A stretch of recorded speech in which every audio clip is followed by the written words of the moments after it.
오늘은 듣기와 말하기라는 제목으로 함께 하나님의 말씀을 살펴보겠습니다. 우리는 지금 야고보서를 살펴보고 있습니다. 앞 시간과 좀 간격이 있는데요, 오늘은 네 번째 시간입니다. 야고보서에는 야고보서만의 독특한 특징이 있습니다. 전체적인 내용이 서로 이렇게 연결되어야 파악하기 쉬운데 그 연결고리가 좀 약하다는 것이죠. 그러니까 야고보서를 읽다 보면 서로 관련이 없는 각각의 교훈들을 이렇게 모아놓은 구약의 어떤 잠언서 같다는 느낌을 많이 받습니다. 그런데 각각의 내용의 연관성이 부족해 보이지만 그 하나하나의 내용들은 어떤 한 가지를 이렇게 바라보면서 강조하고 있다는 것이죠. 바로 믿음의 실천입니다. 실천. 그런 측면에서 보면 야고보서는 정말 실제적인 지침을 줍니다. 그래서 분명한 교훈을 준다는 특징이 매 문단마다 드러납니다. 그런 각 부분적 교훈들은 시험에 대한 인내라는 주제가 초반부에 있고, 그리고 오늘부터 시작하는 행함으로 입증되어야 할 참된 믿음이라는 주제로 이 두 가지 전체 주제를 자연스럽게 모든 교훈들이 이렇게 향하고 있다는 것이죠. 야고보서를 구분해 보면 전반부는 1장 1절에서 18절이죠. 중반부는 오늘 본문 19절부터 5장 6절입니다. 그리고 후반부는 이제 5장 7절부터 20절인데, 전반부는 시험에 대한 성도의 바른 인식, 바른 태도에 대해서 우리가 앞 시간에 쭉 살펴보았습니다. 그리고 오늘부터 다룰 중반부 19절부터 5장 6절은 야고보서의 어떤 핵심인데, 행함으로 입증해야 할 믿음의 문제를 다루고 있는 것입니다. 행위와 믿음의 문제를 다루는데, 듣기만 하고 실행을 하지 않는 문제를 지적하면서 바른 길로 우리에게 이끌고 있다는 것입니다. 야고보서의 특징과 전체적 흐름을 잠시 이렇게 말씀드렸습니다. 이제 오늘 우리가 읽은 본문의 배경을 좀 생각해 보아야 합니다. 초대교회 당시의 성도들의 모임은 흔히 어떤 한 성도의 집에서 이루어졌습니다. 우리처럼 이런 건물이 있는 것이 아니었죠. 또 핍박이 있었고, 또 그런 숨어서 해야 되는 환경적인 요인 때문에 그렇습니다. 이러한 모임들에서는 말씀이 선포되고, 또 오늘날 치면 설교가 그 모임 속에서 이루어지죠. 말씀 선포가 끝나면 성경의 진리에 대한, 그 들은 말씀에 대한 토론 형식의 그런 나눔을 가졌다고 합니다. 야고보는 여기서 말씀을 듣거나 토론 형식으로 나눔을 가질 때 그러한 가정 예배, 가정 모임 가운데 지녀야 하는 자세에 대한 바른 지침을 주고 있습니다. 이런 지침은 오늘날 우리에게도 동일하게 적용될 수 있습니다. 그대로 주일에 우리는 이렇게 대그룹으로 모여 모임을 갖습니다. 하나님께 영광 돌리죠. 그리고 흩어져서 주중이든 주일이든 또한 다락방별로 소그룹으로 모입니다. 교제 중심으로, 나눔 중심으로 이루어지죠. 그러한 교제 모임을 가질 때 오늘 본문이 우리에게 실제적인 지침이 된다는 것입니다. 그렇다면 모임을 가질 때 첫 번째 지침은 무엇입니까? 속히 할 것과 더디 할 것이 있다는 것이죠. 오늘 보면 19절에 보시면, 내 사랑하는 형제들아 너희가 알지니 사람마다 듣기는 속히 하고 말하기는 더디하며 성내기도 더디하라 합니다. 속히 할 것은 듣기이고 더디할 것은 말하기와 성내기입니다. 그런데 여기서 사랑하는 내 사랑하는 형제들아 너희는 알지니라고 야고보가 얘기를 하죠. 여기서 말하는 이 너희가 알지니라는 표현은 명령문입니다. 그러니까 너희는 반드시 명심하라는 것이죠. 다른 번역본 바른 성경에 보면 나의 사랑하는 형제들아 이것을 알아라 이렇게 명합니다. 알았으면 좋겠다가 아니라 반드시 알고 명심하라는 것이죠. 이를 위해 야고보는 당시 유대인들에게 잘 알려진 한 격언을 인용해서 말합니다. 사람마다 듣기는 속히 하고 말하기는 더디하며 성내기도 더디하라. 왜 이런 지침을 줄까요? 설교를 들을 때나 토론 형식으로 나눔을 가질 때 다른 사람의 말을 경청하지도 않고 이해하지도 않으면서 자기의 주장만을 내세우는 사람들이 있었기 때문입니다. 그런 사람에게 듣기는 속히 하고 말하기는 더디하라고 명한 것이죠. 상대방의 말을 빨리 듣되 경청하라는 말이죠. 그에 대한 생각을 충분히 한 후에 그 다음 서서히 자기의 생각을 이렇게 말하라는 것입니다. 한마디로 경청하고 경솔하게 말하지 말라는 것이죠. 잘 듣지 않으면서 자기 생각만 드러내려고 애쓰지 말라는 겁니다. 이것은 잠언 18장 2절에서도 말하고 있습니다. 미련한 자는 명철을 기뻐하지 아니하고, 명철을 듣는 데서부터 시작되죠. 그러니까 듣는 걸 기뻐하지 않는다는 겁니다. 자기 의사를 드러내기만 기뻐하느니라. 미련한 자가 기뻐하는 것은 자기 말만 하는 것이다. 딱 잘라 말합니다. 상대방의 나눔을 듣지 않습니다. 자기 말만 하려고 하는 것이죠. 설교를 통해, 나눔을 통해 들려오는 명철은 받아들이지 않고 자기의 생각만을 드러내기에 바쁜 사람은 미련하다, 이렇게 얘기합니다. 이런 사람은 설교를 통해 하는 말씀이 선포되면 그 핵심을 잘 놓쳐버립니다. 자기에게 말씀하시는 하나님 음성을 잘 모르죠. 설교 가운데 들린 예화의 감동을 잘 받고 그것만 기억합니다. 설교자가 하면 넥타이 색깔, 무늬, 이런 거 기억합니다. 설교자 강조하기 위해 취한 제스처, 이런 것들 잘 기억합니다. 말투, 설교가 나오면 목사님 오늘 이렇게 말씀하셨대요 하면서 말투 따라하고 막 이렇게 그런 내용도 잘 기억합니다.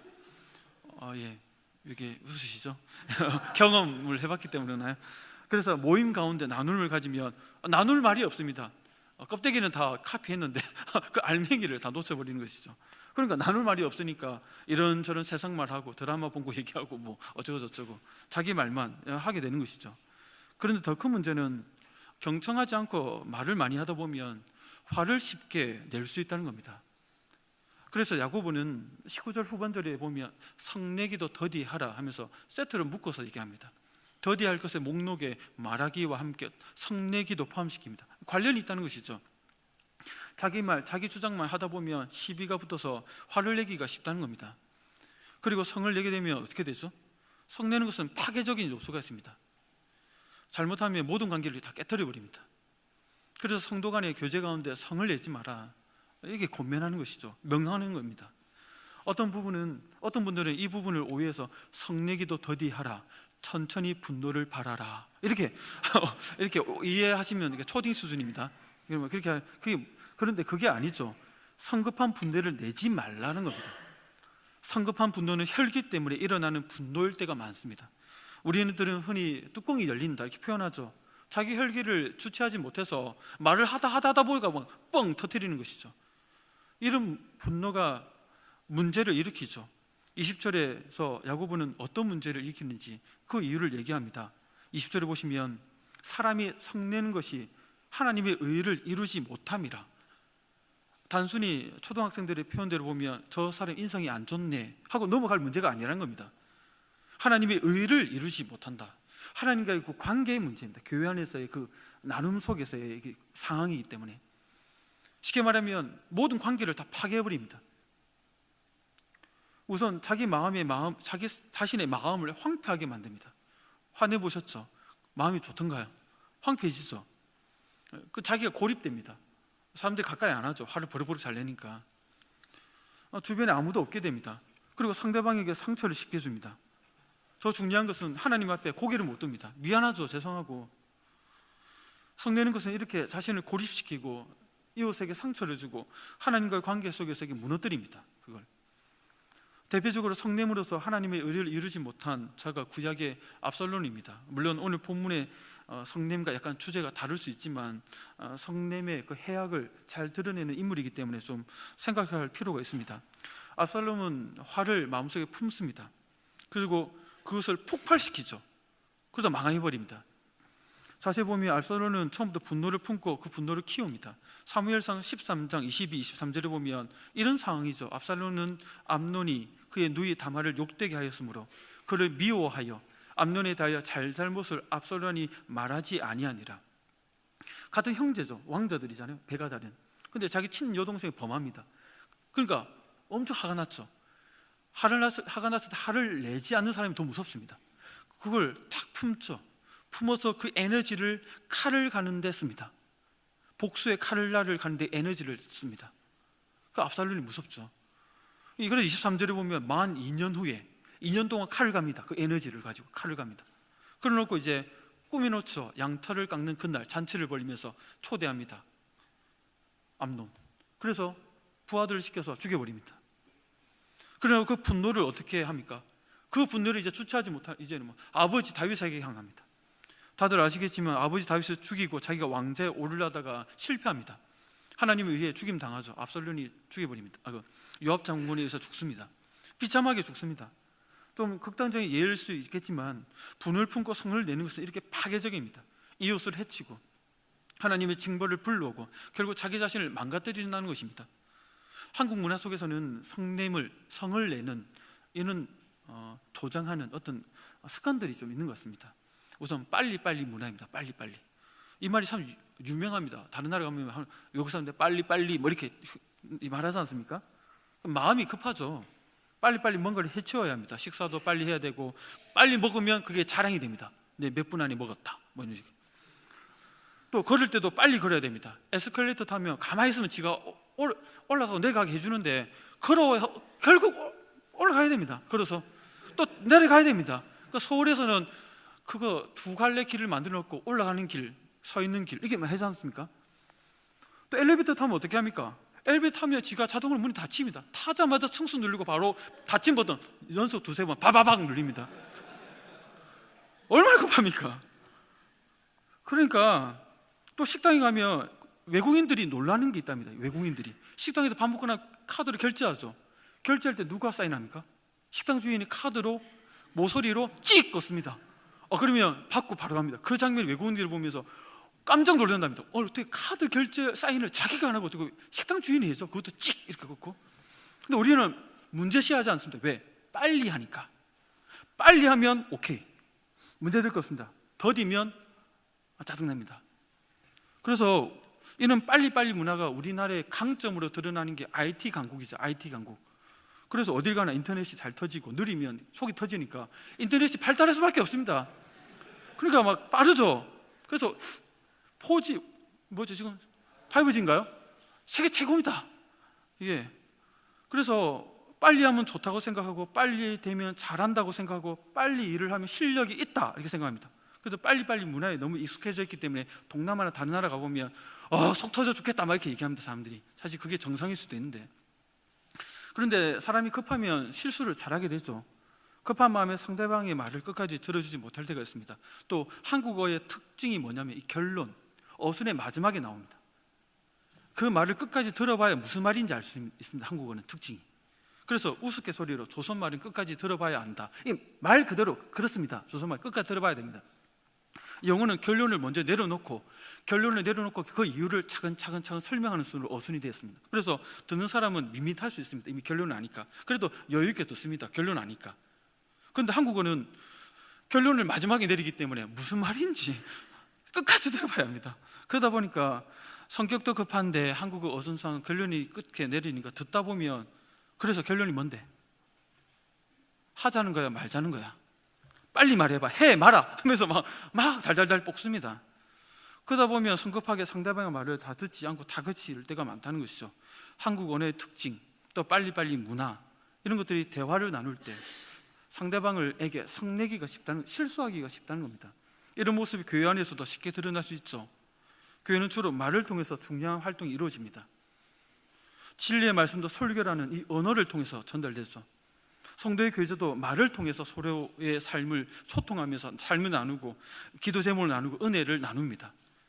나눔을 통해 상대방의 말을 끝까지 들어줘야 되는데 급하니까 못 들어주고 중간에 끊고 싶은 유혹들이 막 일어납니다.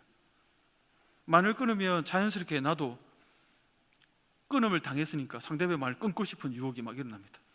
그러다 보면 상대방 말이 안 끊는데 끊고 하다 보면 말이 계속 삼천포로 빠지게 돼요. 그래서 원숭이 엉덩이는 빨개, 빨간 사과는 맛있는 건 바나나, 옹숭이 엉덩이가 바나나 무슨 상관 있는데요? 이렇게 막 흘러가다 보면 주제는 엉숭이 엉덩이였는데 결론은 맛있어, 이렇게 삼천포로 빠지는 대화가 많다. 왜? 말을 끊으니까 계속 끊고. 그러니까 이런 것들이 이러면 사실 재밌습니다. 해프닝이니까 해피합니다. 이 정도만 되면. 근데 이런 것들이 누적되면 습관이 되면 서로에게 성을 낼 수 있는, 화를 낼 수 있는 그런 환경이 조성된다는 것이죠. 성을 내면 반드시 관계가 깨어집니다. 한 몸이 지체끼리 관계가 서먹서먹해집니다. 초등학생 사이에 투명인간 취급한다는 표현이 있죠. 같은 반에 그 친구가 있었는데 마치 투명인간처럼 안 보인다고 얘기합니다. 없는 것처럼 취급합니다. 어른들도 마찬가지입니다. 교회 안에서 관계가 틀어지면 되게 이런 말을 합니다. 내가 사람 보고 오냐? 하나님 보고 오지. 이 말이 맞습니다. 틀린 말 아닙니다. 맞는데 맞게 사용해야 됩니다. 맞게. 이걸 잘못 사용하면 문자 그대로 사용합니다. 내가 사람 보고 오나? 관계 틀어진 그 사람 안 봅니다. 진짜 안 봐요. 투명인간 취급합니다. 하나님만 바라보지 않습니다. 하나님만 바라봅니다. 이건 자기 정당화시키는 것이죠. 이런 식으로 관계가 깨트려지는 그 출발점이 화를 내는 지점이라는 겁니다. 그러니까 성냄은 하나님의 의를 이루지 못한다는 것입니다. 그렇기 때문에 이런 성냄에 대해서 예수님은 강하게 경고하십니다. 마태복음 5장 22절에 보면 또 무서운 말씀이 있어. 이렇게 강하게 얘기하십니다. 같이 한번 읽어볼까요? 마태복음 5장 22절입니다. 시작. 나는 너희에게 이르노니 형제에게 노하는 자마다 심판을 받게 되고 형제를 대하여 공회에 잡혀가게 되고 미련한 놈이라 하는 자는 지옥불에 들어가게 되리라. 아멘. 무섭습니다, 이 얘기가. 이 예수님의 경고에서 우리 모두가 자유로울 수 있을까요? 그렇다면 어떻게 해야 될까요? 어떻게 해야 이 성냄을 해결할 수 있을까요? 오늘 본문은 그 야고보가 두 가지 방법을 알려줍니다. 성내는 것을 해결하기 위해서는 내버릴 것과 받아들일 것이 있다는 겁니다. 내버리는 것은 회개를 통해 씻어버리는 것을 얘기합니다. 받아들이는 것은 지속적으로 말씀을 받아들여서 마음에 심어두고 붙드는 것을 얘기합니다. 21절에 보시면 그러므로 모든 더러운 것과 넘치는 악을 내버리고 회개를 통해 씻어버리는 것이죠. 너희 영혼을 능히 구원할 바 마음에 심어진 말씀을 온유함으로 받으라. 말씀을 받아들이라는 겁니다. 여기 보시면 두 가지를 얘기하죠. 내버릴 것과 받아들일 것, 이 두 가지 제시하는데 먼저는 내버릴 것, 회개를 통해 해결할 것입니다. 모든 더러운 것과 넘치는 악입니다. 이것은 성내는 것은 모든 더러운 것과 넘치는 악과 관계가 있다는 것이죠. 나무로 치면 뿌리가 바로 더러운 것과 넘치는 악입니다. 그리고 이 더러운 뿌리에서 나오는 이 나무의 몸통이 바로 성을 내는 것이죠. 그리고 그 통해서 나무 맺는 열매가 하나님의 의를 이루지 못함이라는 열매가 맺혀진다는 것이죠. 그렇기 때문에 이 뿌리를 뽑아버려야 성냄, 의를 이루지 못함, 이것 자체가 없다는 것이죠. 그것을 회개를 통해 내버릴 것을 명합니다. 왜 그렇습니까? 이 우리 마음속에 계속해서 이러한 악한 것들이 올라와서 우리를 더럽히기 때문에 날마다 회개의 삶을 살아야 되는 것을 우리에게 얘기하는 것이죠. 우리의 마음의 상태에 대해서 예수님이 이렇게 얘기를 하셨죠.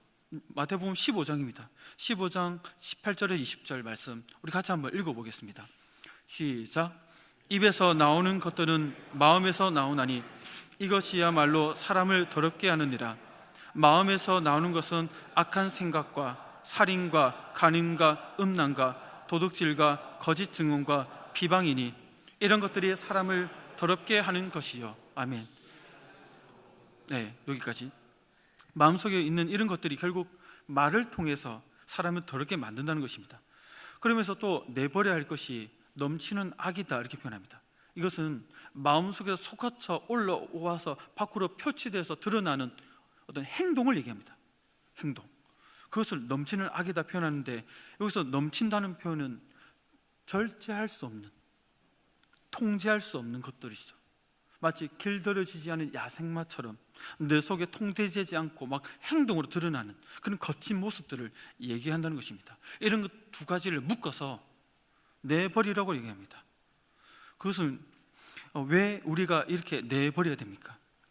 그것은 이 말은 벗어버리다는 의미이기도 합니다. 비유적으로 거듭난 자가 자신의 옛 모습, 삶의 양식을 완전히 벗어버리는 것을 의미하는 것이죠. 사도 바울도 그것을 강조합니다.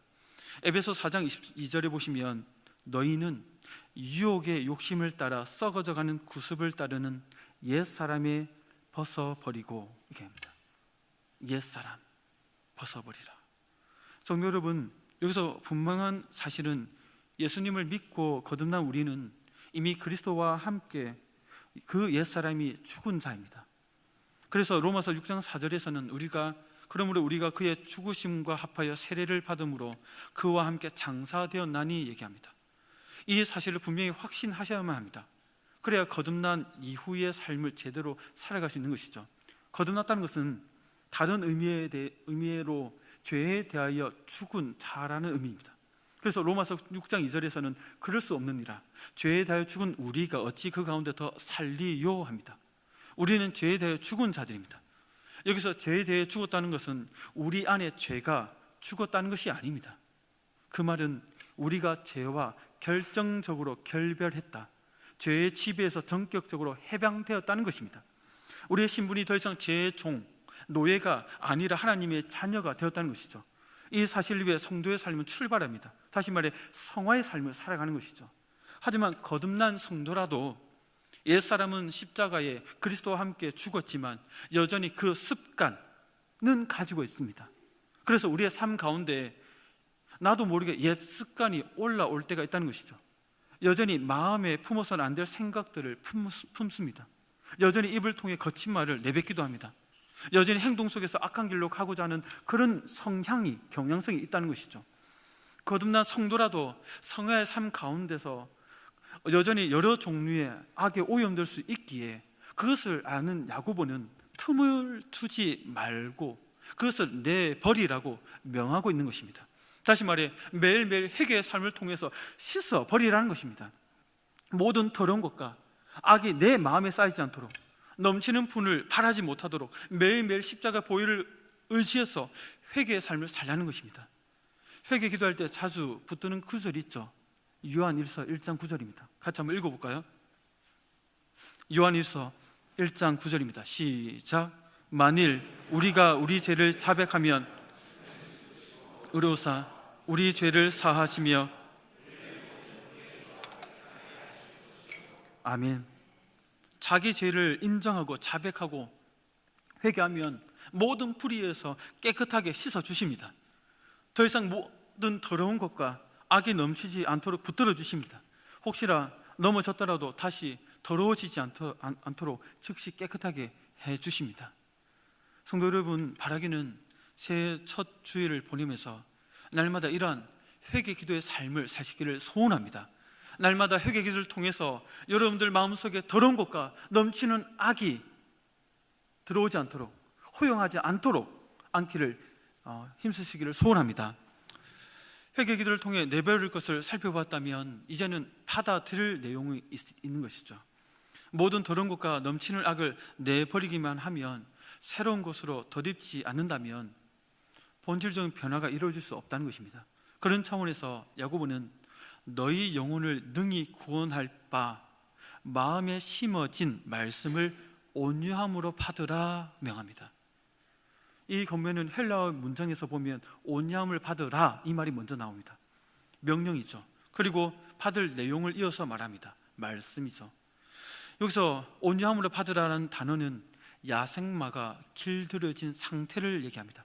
그러니까 거칠고 불같은 기질을 통제해서 누그러진 상태, 부드러워진 그 상태를 얘기합니다. 인생의 고삐를 하나님께 내어드린 그 마음의 상태인 것이죠. 그 온유함으로 말씀을 받아들이라는 것입니다. 이 명령은 사람마다 듣기는 속히 하고, 오늘 19절 말씀과 관련이 있습니다. 속히 하라, 온유함을 받으라, 같은 맥락의 의미인 것이죠.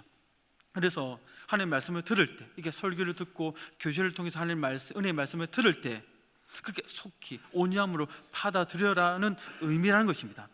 여기서 마음에 심어진 말씀은 가르침을 통해 심어진 말씀을 얘기합니다. 이미 사도들을 통해 그들의 마음에 심어진 가르침, 그러니까 하나님의 말씀이죠. 그 심어진 말씀이 성도들로 하여금 구원의 능력을 일으킨다는 것입니다. 성도는 자신의 마음밭에 이미 심겨진 그 말씀을 붙들고 행동으로 열매를 맺어야 함을 우리에게 말하고 있는 것입니다. 이러한 원리는 분노를 바라는 과정과 동일한 원리입니다. 모든 더러운 것과 넘치는 악이라는 씨앗이 마음에 심어지면 분노라는 나무가 자라게 되고 하나님의 의를 이루지 못함이라는 열매를 맺게 되죠. 이 원리죠. 이것을 끊어버리기 위해서는 동일한 원리로 대응하라는 것입니다. 그래서 그 내용을 다루는 것이죠. 너희 영혼을 능히 구원할 바 마음에 심어진 말씀을 붙들고 하나님의 의를 이룰 수 있는 열매를 맺어가라. 같은 원리죠.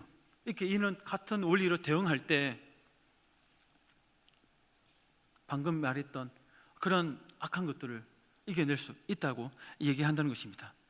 그래서 이러한 과정을 위해 주어진 것이 이렇게 말씀을 전하는 설교입니다. 설교를 통해 말씀에 심겨질 말씀이 들어오는 것이죠. 초대교회나 21세기를 살아가는 오늘이나 성도에게 동일하게 설교를 통해 하나님께서는 역사하신다는 것입니다. 그렇기 때문에 말씀을 받을 때 온유함을 받는 것이 정말 중요합니다. 한번 들었다고 다 된 줄로 생각하지 말고 계속해서 그 말씀을 받기를 힘쓰라는 것입니다. 온유의 덕은 무엇입니까? 지속성 있게 열심히 주의 말씀을 경청하고 받아들이고 마음에 심고 그 말씀을 붙드는 이 과정을 포기하지 않는 마음인 것이죠. 그렇기 때문에 모든 성도님들이 예배에 참석에 힘썼으면 좋겠습니다. 주일날 예배 한번 딱 드리고 끝나는 것이 아니라 저녁 예배도 참석하시고, 이렇게 또 수요 예배 기도에도 참석하시고, 또 여력이 되면 새벽 예배도 참석하시고, 말씀을 들을 수 있는 그 기회가 주어질 때 힘써서 애를 쓰시면서 말씀을 들을 수 있는 그 기회에 자신을 말이 좀 과하지만 투신해서 이렇게 말씀을 들을 수 있기를 소원합니다. 그럴 때 하나님께서 우리에게 큰 은혜를 주실 줄로 믿습니다. 이제 말씀을 정리하겠습니다. 성내는 것을 해결하기 위해서는 날마다 회개의 삶을 살아가야 합니다. 더 이상 마음속에 더러운 것과 넘치는 악이 자리 잡지 못하도록 날마다 예수 그리스도의 보혈로 깨끗이 씻어야 됩니다.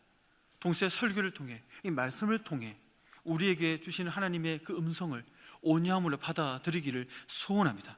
그래서 오늘 이 말씀 듣는 것처럼 여러분들 다락방 모임 방학이지만 그러한 모든 모임마다 하나님의 의를 이루는 우리 교회가 되기를 소원합니다.